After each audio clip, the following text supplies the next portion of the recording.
नमो भगवते वासुदेवाय। नारायणं नमस्कृत्य नरं चैव नरोत्तमं देवीं सरस्वतीं व्यासं ततो जयमुदीरयेत्। नष्टप्रायेषु अभद्रेषु नित्यं भागवत सेवया भगवती उत्तम श्लोके भक्तिर्भवति नैष्ठिकी। कृष्णाय वासुदेवाय देवकी नंदनाय च नंदगोपकुमाराय गोविंदाय नमो नमः। ओम अज्ञानतिमिरन्धस्य ज्ञानञ्जनशलाकया चक्षुरुन्मीलितं येन तस्मै श्रीगुरवे नमः। श्रीचैतन्यमनोभीष्टं स्थापितं येन भूतले स्वयं रूप कदा मह्यं ददाति स्वपदान्तिकम्। वन्देऽहं श्रीगुरो श्रीयुधपदकमलं श्रीगुरुं वैष्णवांश्च श्रीरूपं साग्रजातं सहगण रघुनाथान्वितं तं सजीवं साद्वैतं सावधूतं परिजनसहितं कृष्ण चैतन्य देवं श्रीराधा कृष्ण पादान् सहगण ललिता श्री विशाखान्वितांश्च।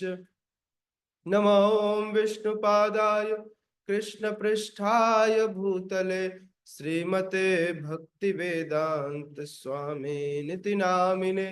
नमस्ते सारस्वती देवे गौरवाणी प्रचारिणे निर्विशेष शून्यवादे पाश्चात्य देश तारिणे।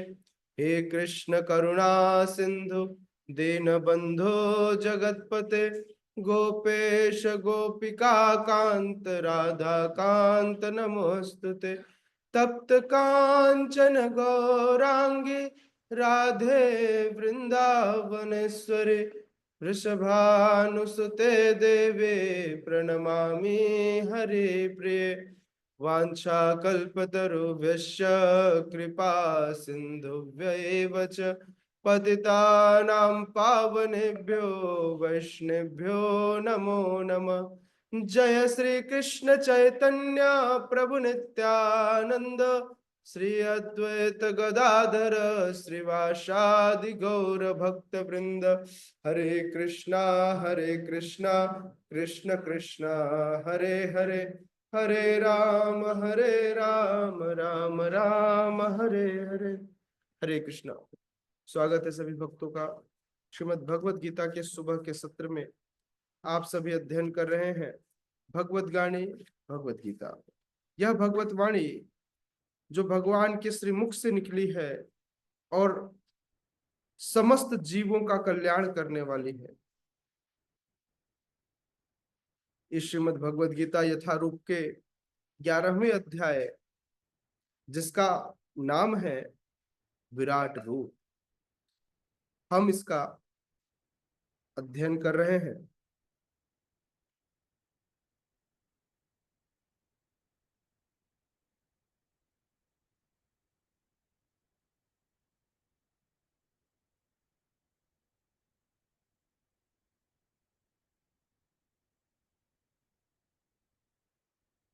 कल हमने श्लोक क्रमांक 52 पर चर्चा किया था। आज हम श्लोक क्रमांक 53 पर चर्चा करेंगे, अध्याय 11 के।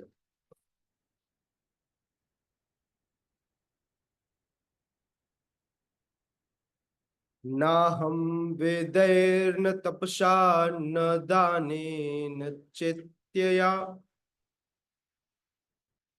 ना हम वेदैर्न तपसा न दानेन चेज्जया शक्य एवं विधो द्रष्टुम दृष्टवानसि माम यथा। ओह, मैंने भूल गया कि मुझे 2 लाइन वाला आप लोगों के तरीके से पढ़ना है, नहीं जैसा मैंने कल बताया था। ठीक है। नाहं वेदैर्न नाहं वेदैर्न तपसा न दानेन चेज्यया शक्य एवं विधो द्रष्टुम दृष्टवानसि मां यथा। नाहं वेदैर्न तपसा न दानेन चेज्यया शक्य एवं विधो द्रष्टुम दृष्टवानसि मां यथा। नाहं वेदैर्न तपसा न दानेन चेज्यया शक्य एवं विधो द्रष्टुम दृष्टवानसि मां यथा। यस, कोई रिसाइट करेगा प्लीज।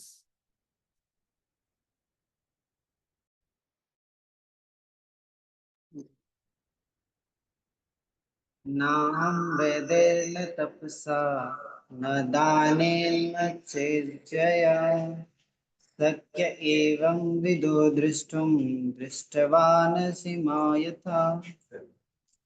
यस, कोमलता माता जी। हरे कृष्ण प्रभु जी। नाहं वेदनं तपस्सा नादानीं नाचेजया शक्य एवं विदो दुष्टं दृष्टवानसि मायथा।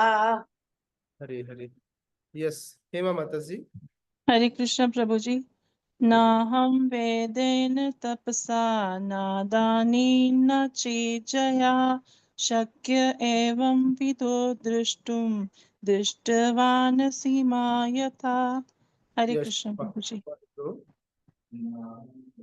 हरे कृष्ण प्रभु जी, दंडवत प्रणाम।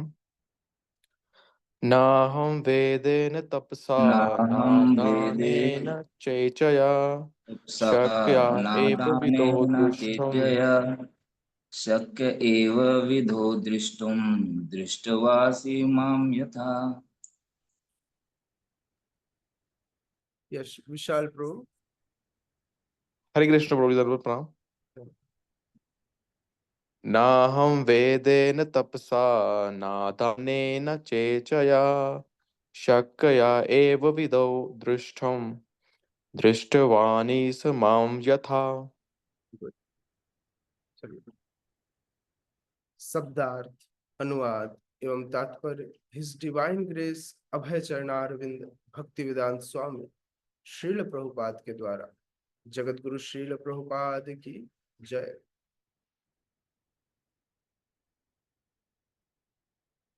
भगवान कह रहे हैं, ना हम वेदैर्न तपसा न दानेन न चिज्यजा।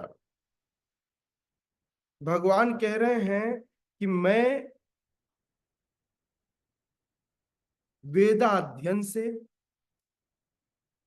न तो तप से, न तपसा, दानेन न चिज्जया, न दान से और न चिज्जया, न पूजा से, इज्जया पूजा से। बोले मेरा ये जो द्विभुज स्वरूप है, इस द्विभुज स्वरूप का दर्शन कोई खूब वेद पाठी ब्राह्मण बन जाए कोई फर्क नहीं पड़ता। कोई खूब तपस्या करे तो भी उसे द्विभुज के दर्शन नहीं होते। कोई बहुत दान करे तो भी भगवान के स्वरूप का दर्शन नहीं कर सकता, और कोई खूब पूजा करे तो भी नहीं, है ना। योग्यता क्या है, कैसे भगवान के इस द्विभुज स्वरूप के दर्शन किया जा सकते हैं। तो कहते हे अर्जुन, अभी तुम ये मेरे जो दिव्य नेत्रों से जो इस स्वरूप का दर्शन कर रहे हो, इसे कम से कम इन साधनों के द्वारा तो नहीं पाया जा सकता।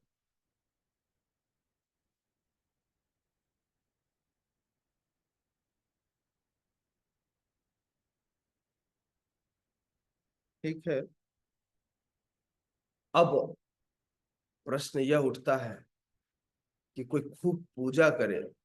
आपको याद होगा, आप सबको, कि लोग ऐसा कहते हैं, रोजी मैं अपने घर में पूजा करता हूँ, मैं 2-2 घंटे तक पूजा करता हूँ।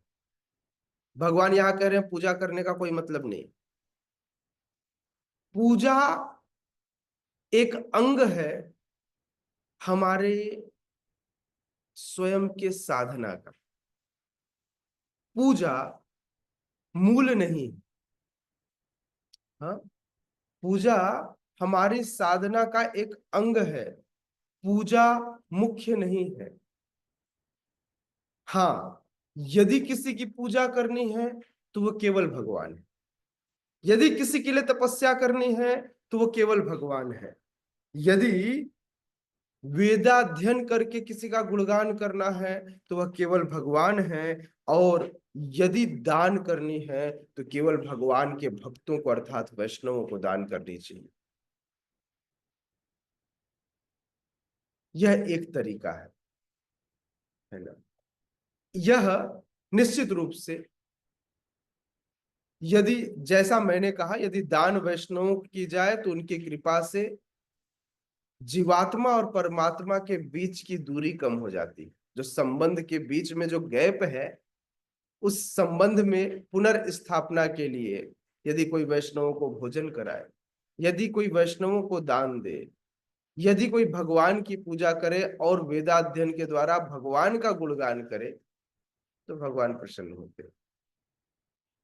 इन सब में जो इंपॉर्टेंट है ना, वो है कॉन्शियसनेस, चेतना, भाव, कि आप कौन सा भाव धर रहे हैं, किस भाव से आप भगवान की पूजा कर रहे हैं, किस भाव से आप दान दे रहे हैं, किस भाव से आप तपस्या कर रहे हैं, अथवा किस भाव से आप वेदाध्ययन कर रहे हैं।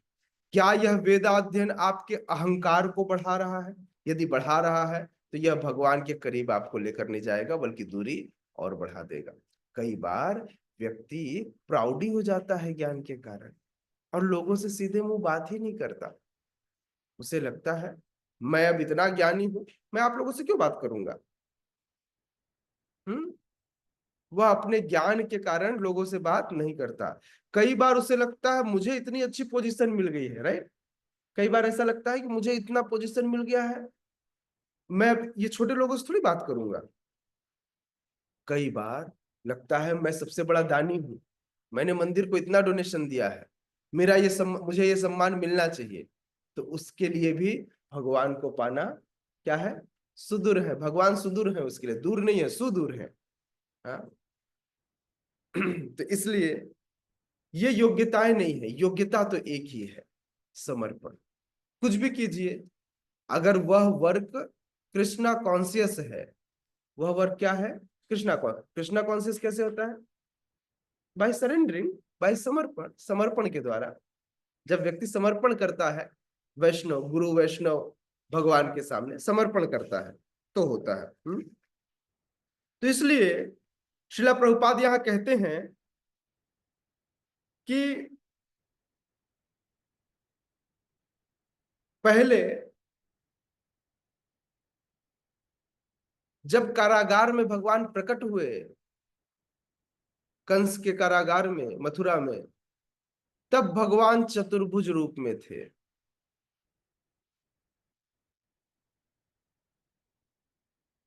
पुनः जब वसुदेव और देवकी ने भगवान से प्रार्थना की और उनके भावों को देखकर श्री कृष्ण चतुर्भुज से द्विभुज हो गए।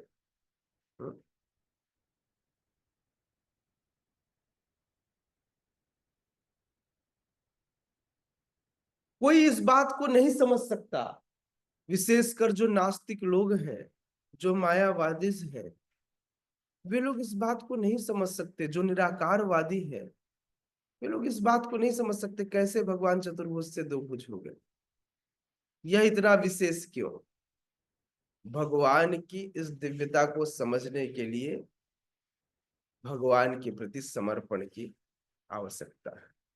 आदौ श्रद्धा, सबसे पहले भगवान के चरण कमलों में श्रद्धा होनी चाहिए। आदौ श्रद्धा, फिर साधु संग, फिर साधुओं का संग करना चाहिए, फिर भजन क्रिया। आदौ श्रद्धा, साधु संग और फिर भजन क्रिया। जब भजन क्रिया होती है ना, जब भजन होता है तो उस भजन से व्यक्ति के जीवन के अनर्थास की निवृत्ति होती है, उसके अनर्थ जाने लगते हैं। और जब यह अनर्थ जाने लगता है, तब जाकर के उस अनर्थ निवृत्ति के बाद व्यक्ति के अंदर इस भक्ति के प्रति, भगवान के चरण कमलों के प्रति निष्ठा आती है। पहले श्रद्धा, फिर साधु संग, तब भजन शुरू होता है, और भजन शुरू होता है तब अनर्थ जाते हैं। तो जब तक भजन शुरू होता है ना, जब श्रद्धा आती है, साधु संग मिलता है, भजन क्रिया शुरू होती है, तो ये है फिल्म का ट्रेलर। इसको कहते हैं फिल्म का ट्रेलर। कितने लोगों को ऐसा लगा कि शुरू शुरू में जब भक्ति होती है तो बहुत मजा आता है, और बाद में प्रभु जी फिर लगने लगता है ये क्या हो गया, अब वो रस नहीं रहा, प्रभु जी जीवन में परेशानियां शुरू हो गई। कितने लोगों के साथ ऐसा हुआ कभी कि शुरू शुरू में भक्ति बहुत अच्छी लगती थी, यस विशाल प्रभु, अब नहीं लगती। क्यों? क्योंकि शुरू के 3 स्टेप हमारे फिल्म का ट्रेलर है। ट्रेलर में केवल आनंद ही आनंद, केवल रोचक चीजें दिखाई देती है ना। कब तक? जब तक श्रद्धा है, फिर साधु संग हुआ, साधु संग में बहुत आनंद आया, क्योंकि साधु केवल क्या होते हैं, अमृत देते हैं, है ना। और उसके बाद भजन क्रिया किए तो बोले यार मजा आ गया, ये तो रसमलाई जैसा टेस्ट है।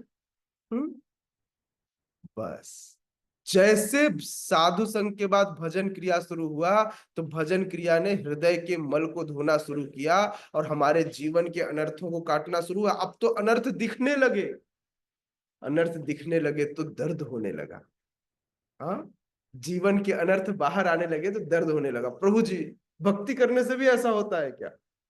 ये स्टेज है, ये चौथा स्टेज है भक्ति का, जहां पर अनर्थ। लेकिन जैसे अनर्थ निवृत्ति होगी, ये अनर्थ निवृत्ति का स्टेज सबसे बड़ा है।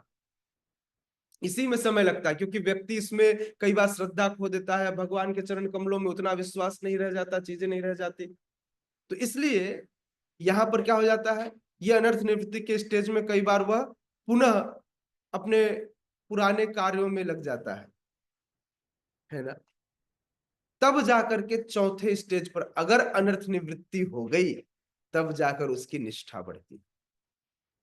तो एक प्रश्न उठ सकता है, प्रभु जी क्या अनर्थ निवृत्ति से पहले निष्ठा नहीं आ सकती क्या? प्रश्न यह उठता है कि अनर्थ निवृत्ति से पहले निष्ठा नहीं आ सकती क्या? आ सकती। अनर्थ निवृत्ति से पहले भी जितना % अनर्थ निवृत्ति होगा, उतने % निष्ठा आ जाएगी। समझ में आया? इसको 100% आने के लिए 100% अनर्थ निवृत्ति होनी चाहिए। हाँ, कई बार कुछ अनर्थ इतने भारी होते हैं कि वह हमारे विश्वास को हिला देते, तो फिर व्यक्ति उस स्तर से नीचे आ जाता है ना। और जब निष्ठा होती है, एक निष्ठ हो जाता है व्यक्ति, तो फिर रुचि आती है। अब पहले जो कार्य करने में अच्छा नहीं लगता था, अब अच्छा लगने लगा, रुचि आ गई। इस रुचि को ऐसे समझ सकते हैं, मान लीजिए कि हमारे विशाल प्रभु का नया नया किसी नए जगह पर ट्रांसफर हुआ। अभी वहां पर लोग उन्हें नए नए मिले, तो जब नए नए लोग मिले तो उन्हें बहुत अच्छा नहीं लग रहा था, पहले दिन, दूसरे दिन, तीसरे दिन। लेकिन कुछ लोगों से बात करके उनकी प्रति बड़ी निष्ठा जगी, वहां जो उनके बॉस थे, उनके बॉस के प्रति निष्ठा जगी। तो अब जैसे निष्ठा जगी, बात करने लगे, तो अब उनको रुचि आने लगा, अब उनको आनंद आने लगा, अच्छा लगने लगा, उनको रुचिकर लगने लगा वह जगह। खाते खाते व्यक्ति उसका आदी हो जाता है। जैसे बचपन में कुछ चीजें व्यक्ति को नहीं पसंद होती, लेकिन बड़े होने के बाद वही चीजें अच्छी लगने लगती है। भाजी, अब बच्चों को बोले भाजी खाना है तो भाजी नहीं खाएंगे, बोले क्या भाजी खिलाते हो, लेकिन बड़े होने के बाद जैसे हेल्थ सामने होता है तो भाजी खाना अच्छा लगता है। नहीं, कल से मैं भाजी ही खा रहा हूँ, इसलिए मेरे पास एग्जाम्पल भाजी भाजी का ही आ रहा है। नहीं, क्या करूं, जो बीता रहता है वही सामने आता है। शिला प्रभुपाद कहते हैं, आगे आगे बताते हैं कि उसके बाद जब रुचि होती है तो रुचि के बाद भाव प्रकट होता है। व्यक्ति कभी कोई सख्य भाव में आता है, कोई वात्सल्य भाव में आता है, कोई दास्य भाव में आता है, कोई शांत रस के साथ आता है ना, और अंततः वह माधुर्य प्रेम के भाव को प्राप्त करता है ना। जब इन सारे भावों से गुजरता है तो गुजरने के बाद अंततः उसे प्रेम प्राप्त होता है। इस प्रेम को कहते हैं, यह भाव का अंतिम स्टेज है ना। जो रस का सबसे बड़ा रस है वह है माधुर्य रस। यहां से माधुर्य प्रेम प्राप्त होता है। श्रील प्रभुपाद कहते हैं, श्रीला प्रभुपाद कहते हैं कि जो लोग नास्तिक हैं, जो लोग भक्ति विहीन हैं, उनके लिए इस रहस्य को समझ पाना बहुत कठिन है। जिन लोगों ने केवल व्याकरण की शिक्षा ली है, कोरी शिक्षा ली है, खूब इंजीनियरिंग किया, खूब आईआईएम में जाकर मैनेजमेंट किया, लेकिन जिसे आध्यात्म का अ न आता हो, जिसे कृष्ण का क न समझ में आता हो, उसके लिए उसका इतना पढ़ा लिखा होना भी निरर्थक है। हो सकता है भौतिक जीवन में वह बहुत बढ़ा चढ़ा हो, लेकिन सिर्फ भौतिक जीवन में बढ़ा चढ़ा हो सकता है, बाकी उसका जीवन व्यर्थ है ना। यस, अगर कोई खूब भौतिक रूप से संपन्न हो लेकिन वह भगवान के शरणागत ना हो तो उसका जीवन व्यर्थ हो जाता है। हिरण्यकश्यप अधिपति था, इस ब्रह्मांड के सभी पर, पृथ्वी सहित समस्त उच्च लोकों पर राज कर रहा था। स्वर्गलोक में रहता था, लेकिन इस अधिपति का क्या फायदा जब उसने भगवान के शरणागत होना अस्वीकार कर दिया और वह स्वयं को भगवान समझने लगा। तो इसलिए यह तथ्य यह समझाता है कि व्यक्ति भौतिक रूप से कितना भी संपन्न हो जाए, उसे अपनी वस्तुतः स्थिति, अपनी स्वाभाविक पोजीशन को नहीं भूलना चाहिए। उसे याद रखना चाहिए जीव का स्वरूप क्या है। जीवेर स्वरूप हो, हरे क्या है कृष्ण प्रभु जी। जी माता जी। नित्य कृष्णदास। यस, नित्य कृष्णदास। वह सदैव भगवान की सेवा करता है। यही कल भी मैं बता रहा था दोपहर की क्लास में कि अंश सदैव अंशी की सेवा करता है। तो हम अंश हैं, हमारा काम है अंशी की सेवा करना। तो इसलिए शैक्षणिक योग्यता से, भौतिक शैक्षिक योग्यता से कोई व्यक्ति कृष्ण को नहीं समझ सकता। कई बार लोग औपचारिकता के लिए मंदिर जाते हैं, बोले आज जन्मदिन है मंदिर चलते हैं। क्या करेंगे मंदिर में? बोले नहीं नहीं बस जन्मदिन है जाना चाहिए। हालांकि इससे कृष्ण को नहीं समझा जा सकता, किंतु इससे जाने से स्वीकृति अवश्य प्राप्त होती है भक्ति की। इससे नुकसान नहीं है, लेकिन कोई बोले केवल इतने से कृष्ण को समझा जा सके तो यह संभव नहीं है। हाँ, अगर कोई व्यक्ति अनायास भी मंदिर आ जाए तो इससे उसे भक्ति करने की स्वीकृति प्राप्त होती है। अच्छा, यदि आपको कहीं जाने की, किसी मंदिर में जाने की अथवा किसी प्रोग्राम में जाने की पास मिल जाए, टिकट मिल जाए, आपके पास होना ही सफिशिएंट नहीं है, आपको वहां जाना पड़ेगा और जाकर के एंट्री लेनी होगी। बिल्कुल इसी तरह से भक्ति करने की स्वीकृति प्राप्त हो जाए लेकिन आप भक्ति ना करो तो क्या लाभ?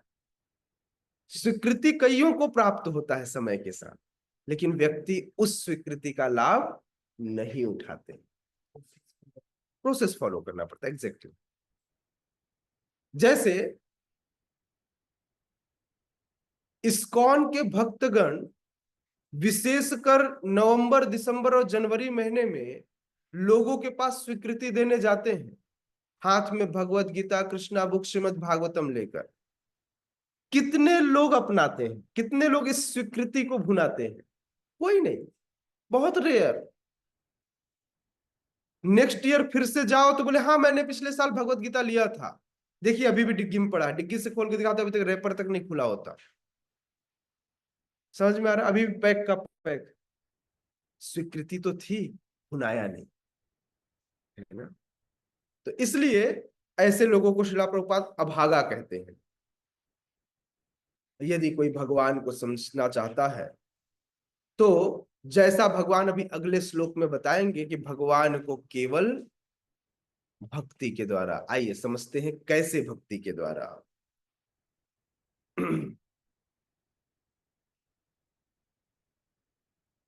भक्त्या तु अनन्यया शक्य अहमेवं विधोऽर्जुन ज्ञातुं द्रष्टुं च तत्त्वेन प्रवेष्टुं च परन्तप। भक्त्या त्वनन्यया सक्तः अहमेवं विधोऽर्जुन ज्ञातुं द्रष्टुं च तत्त्वेन प्रवेष्टुं च परन्तप। भक्त्या त्वनन्यया शक्य अहमेवं विधोऽर्जुन ज्ञातुं द्रष्टुं च तत्त्वेन प्रवेष्टुं च परन्तप। भक्त्या त्वनन्यया शक्य अहमेवं विधोऽर्जुन ज्ञातुं द्रष्टुं च तत्त्वेन प्रवेष्टुं च परन्तप। यस, कोई पढ़ेगा?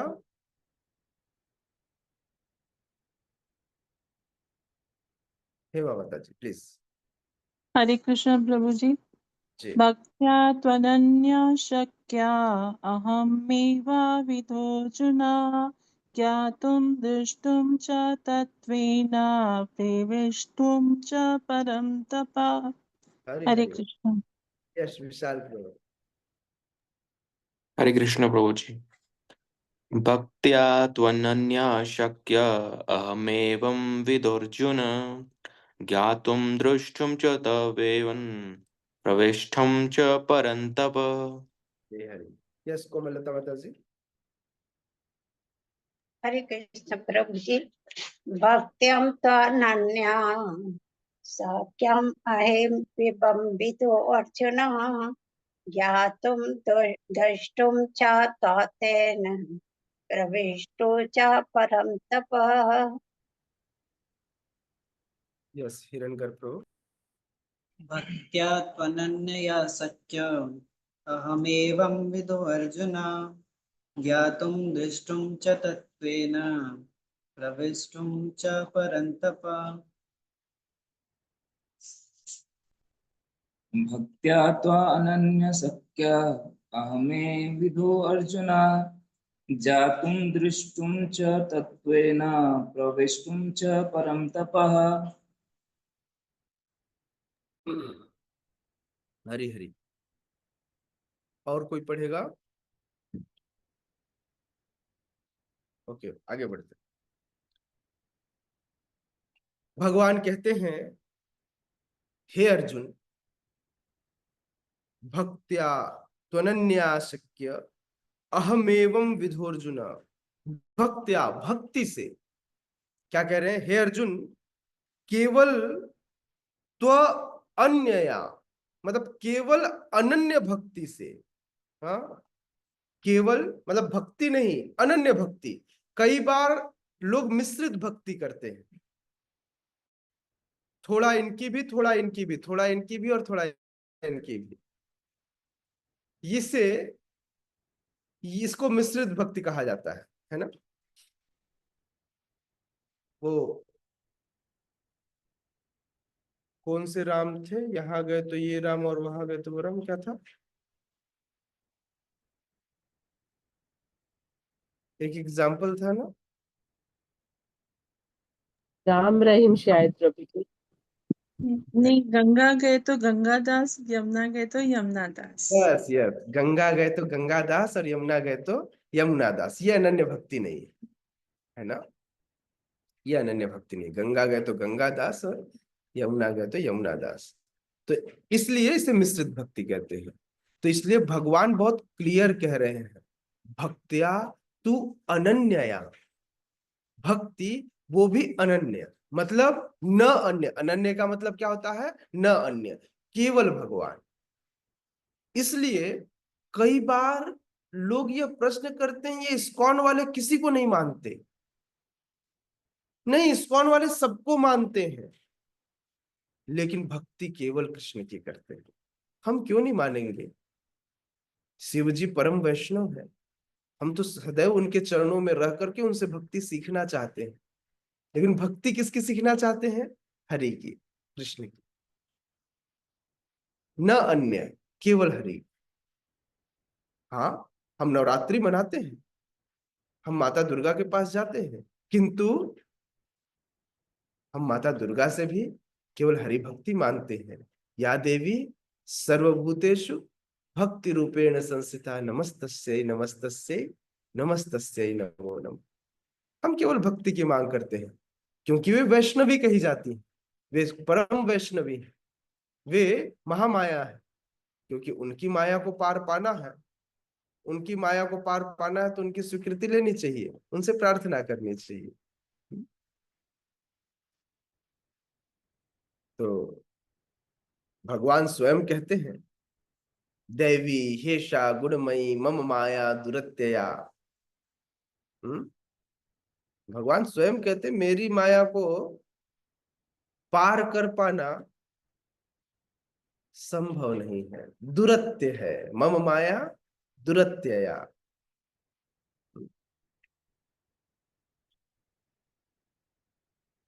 ये जथा माम प्रपद्यन्ते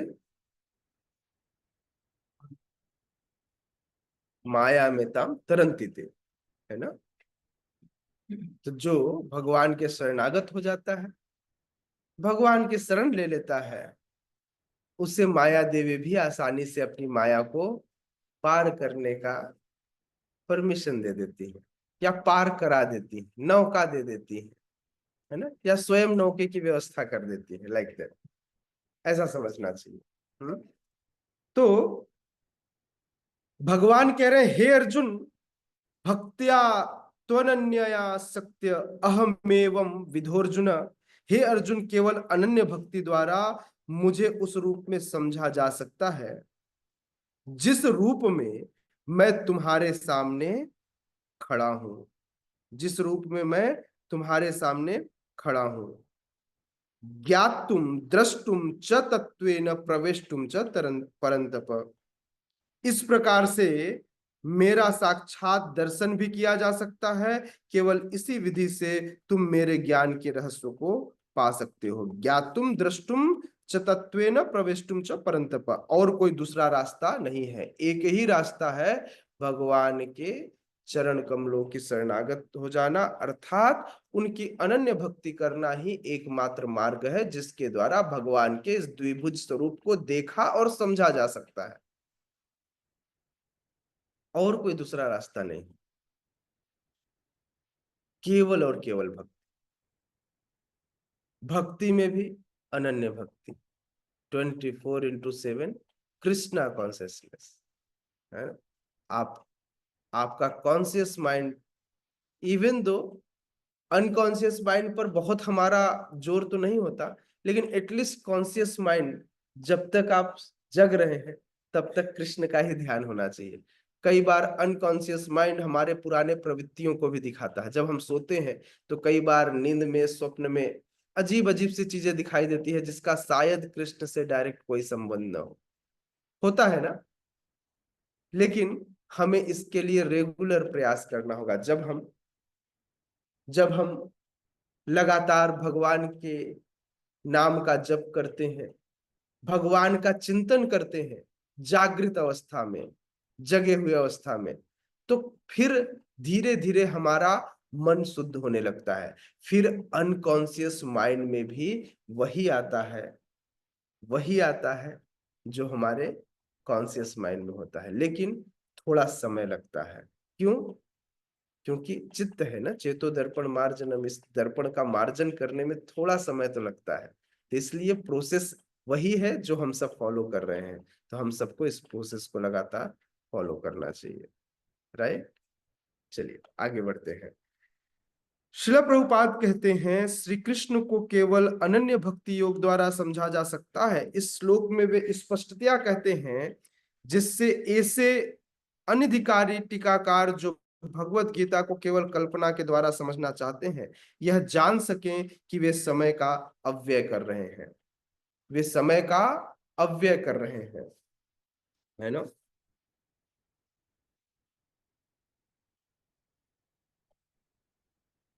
यह श्लोक हम सबको इस बात को समझने के लिए काफी है कि यदि हमने अभी भी भगवान की भक्ति के अलावा कोई और प्रोसेस अपने जीवन में अपना रखा है, तो फिर यह हमारे लिए ड्रॉबैक है, यह हमारे लिए घाटे का सौदा है।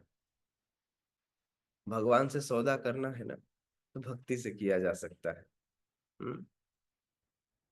यशोदा मैया कितना अच्छा व्यापार करती हैं, कि भगवान उनके आगे आगे भागते हैं और डंडा लेकर पीछे यशोदा मैया।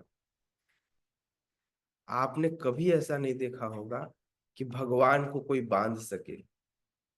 आपने कभी ऐसा नहीं देखा होगा कि भगवान को कोई अपने डंडे से भगा सके, भगवान को कोई डरा सके। मृत्यु भी, काल भी जिसकी भ्रिकुटियों के तन जाने से डर जाती है, ऐसे भगवान आज यशोदा मैया के हाथ में छड़ी के कारण डरे।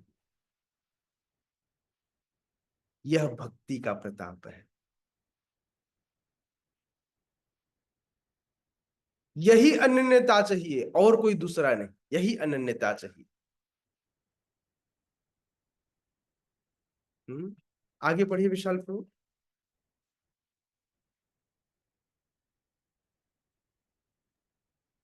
क्षमा कीजिए गुरु जी, मुझे पता लग रहा कहाँ से है। हाँ, यह जान सकें कि वे समय का अव्यय कर रहे हैं, चौथे लाइन से तात्पर्य में। कोई ये नहीं जान सकता कि वे किस प्रकार चतुर्भुज रूप में माता के गर्भ से उत्पन्न हुए और फिर तुरंत ही दो भुजाओं वाले रूप में बदल गए। ये बातें ना तो वेदों के अध्ययन से समझी जा सकती है, ना दार्शनिक चिंतन द्वारा। अतः यहाँ पर स्पष्ट कहा गया है कि ना तो कोई उन्हें देख सकता है और ना इन बातों का रहस्य ही समझ सकता है। समझ सकते हैं क्या बोल रहे हैं भगवान? भगवान कह रहे हैं, यदि किसी की भगवान में श्रद्धा न हो तो इस बात को कोई कैसे समझेगा कि एक छोटा बालक पहले चतुर्भुज था और द्विभुज हो गया। नास्तिकों के लिए तथ्य नहीं है, मायावादियों के लिए तथ्य नहीं है, यह तथ्य निराकारवादियों के लिए नहीं है, अद्वैतवादियों के लिए नहीं है, शून्यवादियों के लिए नहीं है। यह तथ्य तो केवल और केवल भक्तों के लिए है, और भक्त ही इसे समझ सकते हैं, कोई और इसे नहीं समझ सकता। केवल भक्त ही समझ सकते हैं कि भगवान कुछ भी कर सकते हैं, कभी भी कर सकते हैं, इसके लिए कोई लिमिटेशन नहीं है। भगवान के लिए कोई लिमिटेशन नहीं है। भगवान अपने द्वारा बनाए गए समस्त नियमों से स्वतंत्र है। जैसे भारत में हमारे संविधान के द्वारा कुछ रूल्स रेगुलेशन बनाए गए हैं, मतलब वो हमारी लिमिट्स हैं, लेकिन कृष्णा के लिए कोई लिमिट नहीं है। वे हम जैसे बद्ध जीवों के लिए लिमिट है। समझ में आया? तो इसलिए हमें ध्यान रखना चाहिए कि भगवान समस्त प्रकार के प्राकृतिक बंधनों से मुक्त होते हैं। इसीलिए भगवान का एक नाम है आत्मा राम। इस आत्मा राम शब्द की व्याख्या स्वयं चैतन्य महाप्रभु ने सनातन गोस्वामी को की।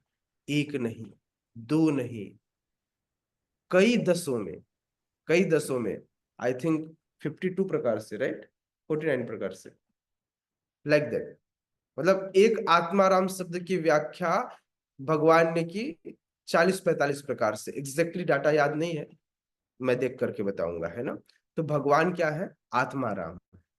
यस, आगे पढ़िए। कौन पढ़ेगा आगे, इसके आगे?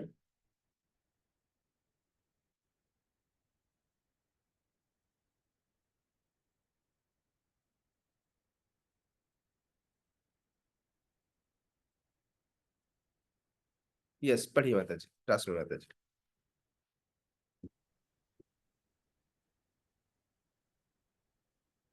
रहस्य समझा जा सकता है ना प्रभु जी, किंतु जो लोग वैदिक साहित्य के अनुभवी विद्यार्थी है वे अनेक प्रकार से वैदिक ग्रंथों के माध्यम से उन्हें जाना जा सकते हैं। इसके लिए अनेक विधि विधान है और यदि कोई सचमुच उन्हें जानना चाहता है तो वे प्रमाणिक ग्रंथों में उल्लेखित विधियों का पालन करना चाहिए। वह इन नियमों के अनुसार तपस्या कर सकता है। उदाहरणतः कठिन तपस्या हेतु वह जन्माष्टमी को, जो कृष्ण का आविर्भाव दिवस है, तथा मास की दोनों एकादशियों का उपवास कर सकता है।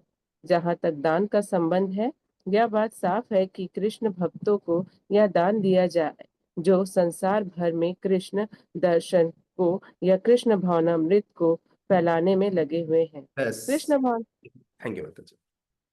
देखिए, बहुत क्लियरली कह रहे हैं यहाँ पर शिला प्रभुपाद जो मैंने बात पिछले श्लोक में समझाई थी, उसी बात को यहाँ पर शिला प्रभुपाद समझा रहे हैं और कह रहे हैं कि यहाँ पर जो अनुभवी विद्यार्थी हैं, किसके? वेदों के विद्यार्थी हैं, मतलब उन्होंने विद्या का अर्जन किया है और अर्जन करने के बाद जो इसके अनुभवों को समझते हैं।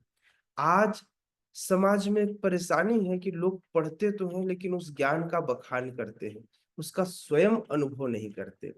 अनुभवी का मतलब है जो उस ज्ञान को लेने के बाद अपनी लाइफ में जिसने उस ज्ञान को अप्लाई किया हो। लोगों को लगता है ज्ञान सिर्फ देने के लिए है, खुद के जीवन के लिए नहीं, है ना। तो व्यक्ति को इसे अपने जीवन में उतारना चाहिए। ज्ञान जब तक विज्ञान न बने तब तक ऐसे ज्ञान का कोई मतलब नहीं।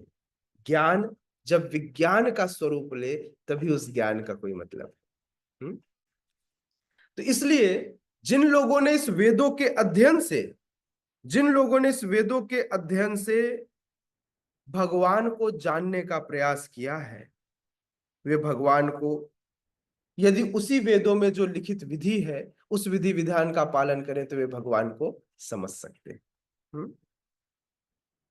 या फिर जैसा वेदों में, जैसा हमारे धर्म शास्त्रों में जिस प्रकार की तपस्या का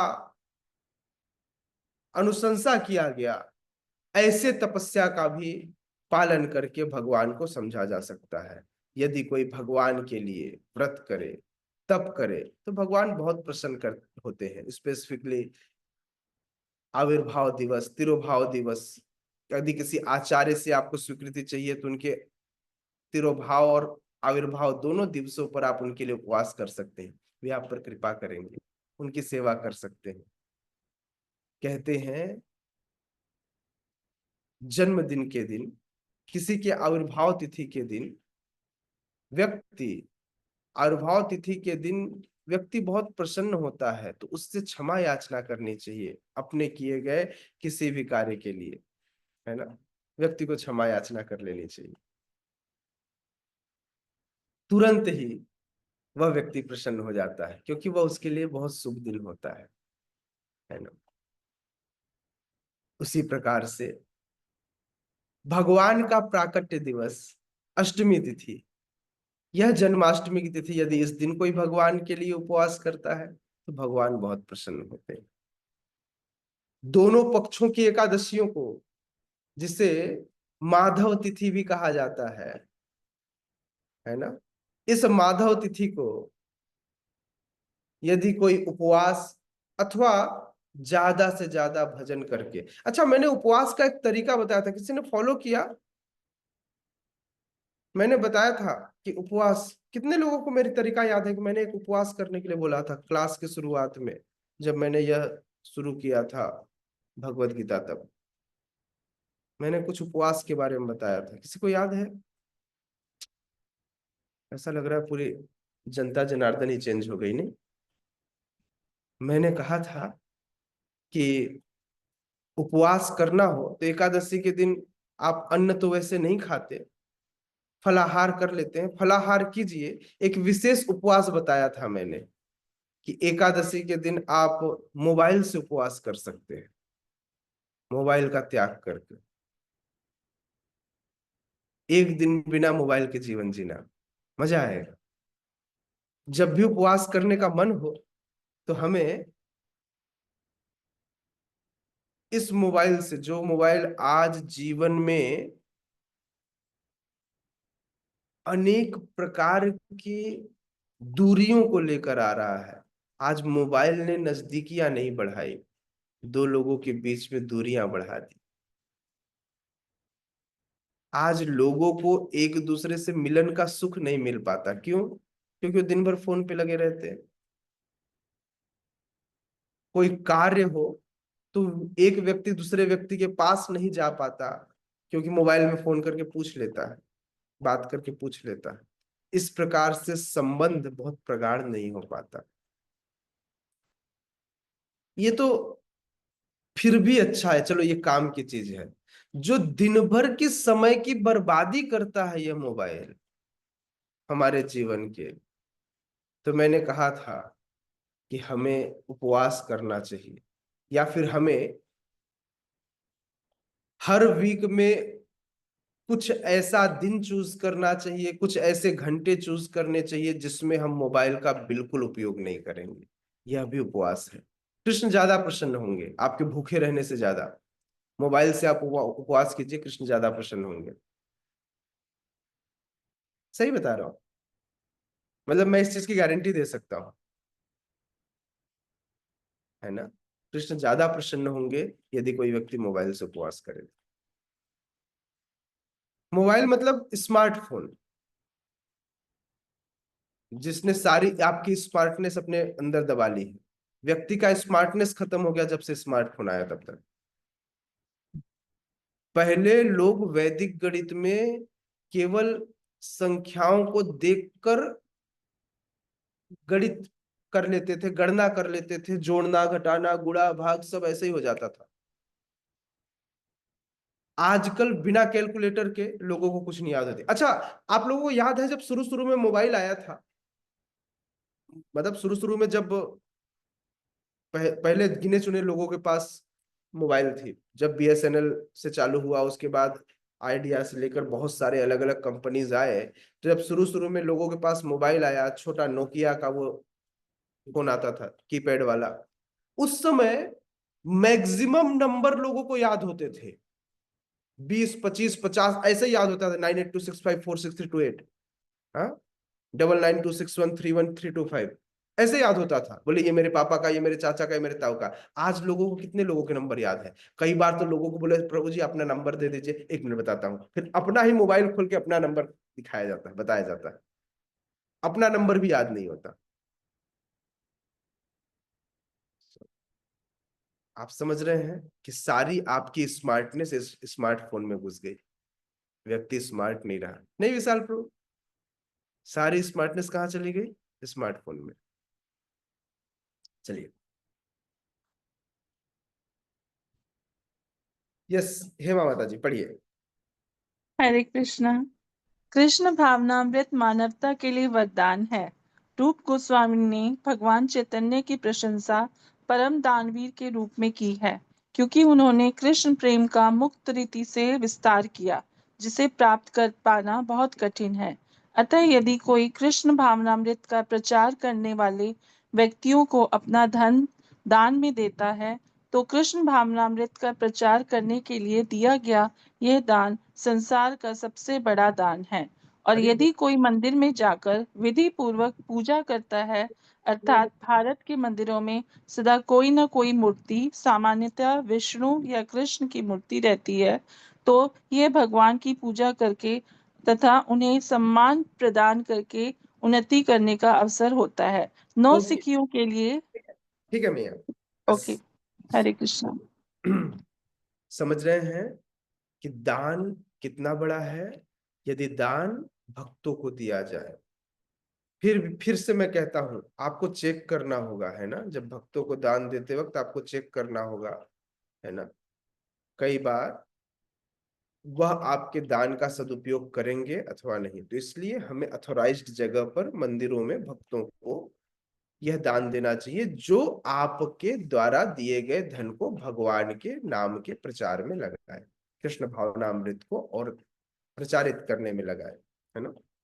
ऐसे ही भक्तों को दान करना चाहिए, नहीं तो दान का कोई मतलब नहीं। यह दान आपके अहंकार को बढ़ाएगा। और दान देकर भगवान के प्रति और समर्पित होना चाहिए कि भगवान आपने मुझे इस योग्य बनाया कि मैं आपकी सेवा कर सकूं, है ना। तो आपको ऐसा नहीं कि भगवान मैंने आपको दिया, आपने मुझे क्या दिया। तो अहंकारवश कार्य नहीं करना है ना। क्योंकि यह पूरा का पूरा, आपको पता है, यह पूरा ब्रह्मांड ही ब्राह्मणों का है। यह पूरी पृथ्वी ब्राह्मणों की है। ब्राह्मणों ने, यह किसकी है?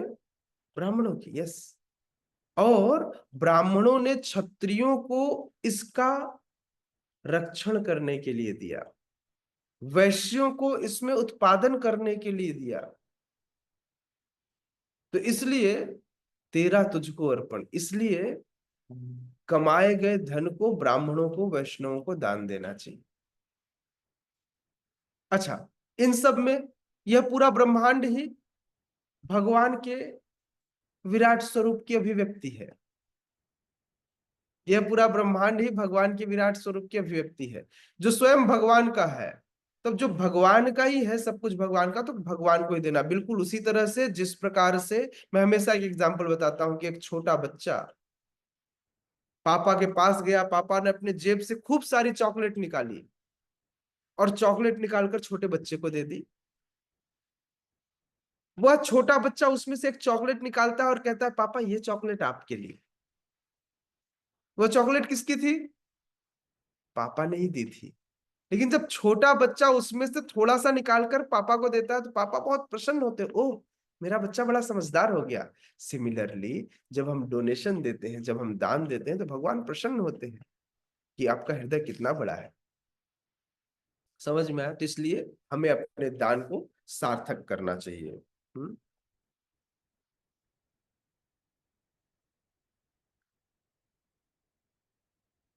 जब व्यक्ति जो नव दीक्षित भक्त होते हैं, नवसिखिया भक्त होते हैं, नए नए भक्त होते हैं, इन सारे भक्तों को मंदिर में जाकर पूजा करने की अति आवश्यकता है।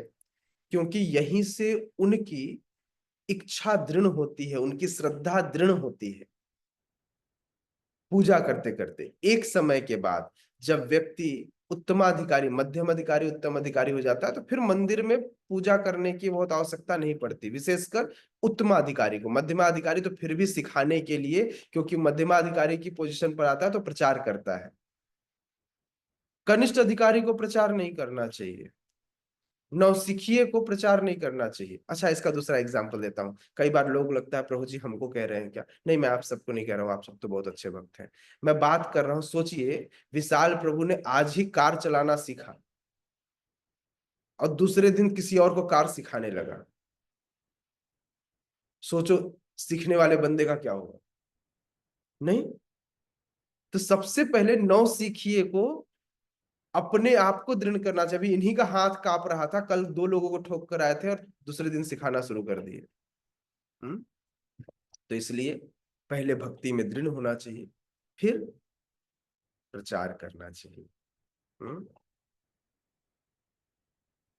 चैतन्य महाप्रभु कह गए हैं, पृथ्वी ते आछे नगर आदि ग्राम सर्वत्र प्रचार है बे मोर नाम। बिल्कुल प्रचार होगा, प्रयास तो कीजिए, लेकिन उससे पहले अपनी श्रद्धा को मजबूत कीजिए। श्वेता स्वतर उपनिषद में यह बात लिखा हुआ है कि क्यों एक नौसिखियों को मंदिर पूजा करना अनिवार्य है। कहते यस्य देवे परार भक्तिर यथार देवे तथा गुरु तस्येते कथयार्था प्रकाशन्ते महात्मन। यस्य देवे परार भक्ति, यस्य देवे परार भक्ति, भगवान के लिए ऐसे व्यक्ति में अविचल श्रद्धा, अविचल भक्ति भाव होता है। और वह जो गुरु के मार्गदर्शन में यह कार्य करता है। याद रखिए, आपकी श्रद्धा उतनी ही दृढ़ होंगी आप जिस परंपरा को फॉलो करेंगे। तो इसलिए सदैव हमें अपने से ज्यादा इस परंपरा पर, इस गुरु परंपरा पर भरोसा करना चाहिए, फेथ करना चाहिए। क्योंकि मैं तो मूर्ख हूं जिसके अंदर तनिक भी श्रद्धा नहीं है।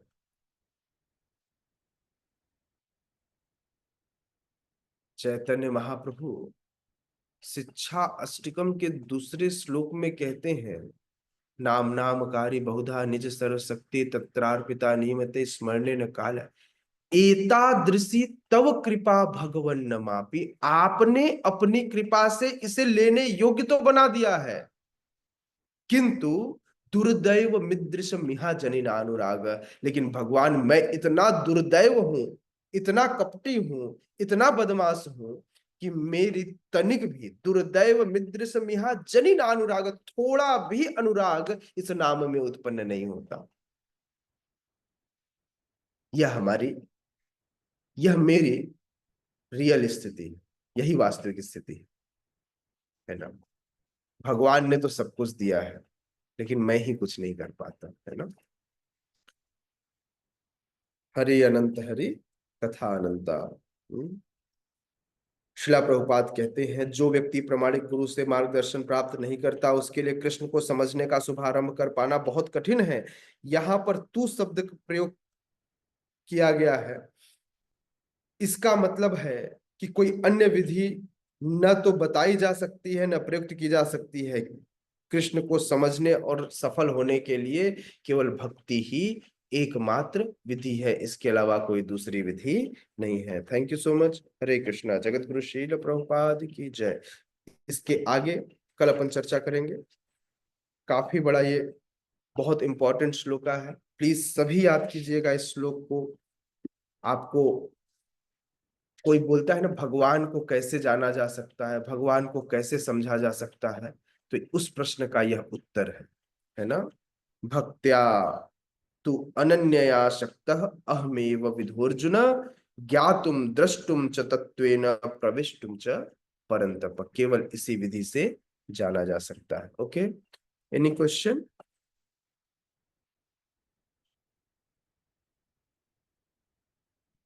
कोई प्रश्न है?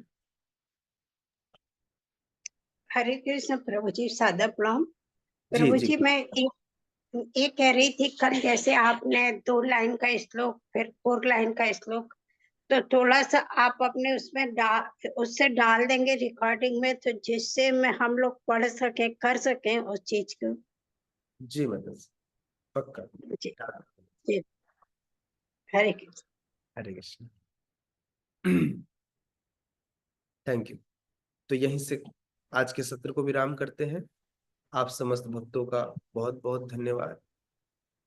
उपस्थित गौर भक्त वृंद की जय। श्रीला प्रभुपाद। श्रीमद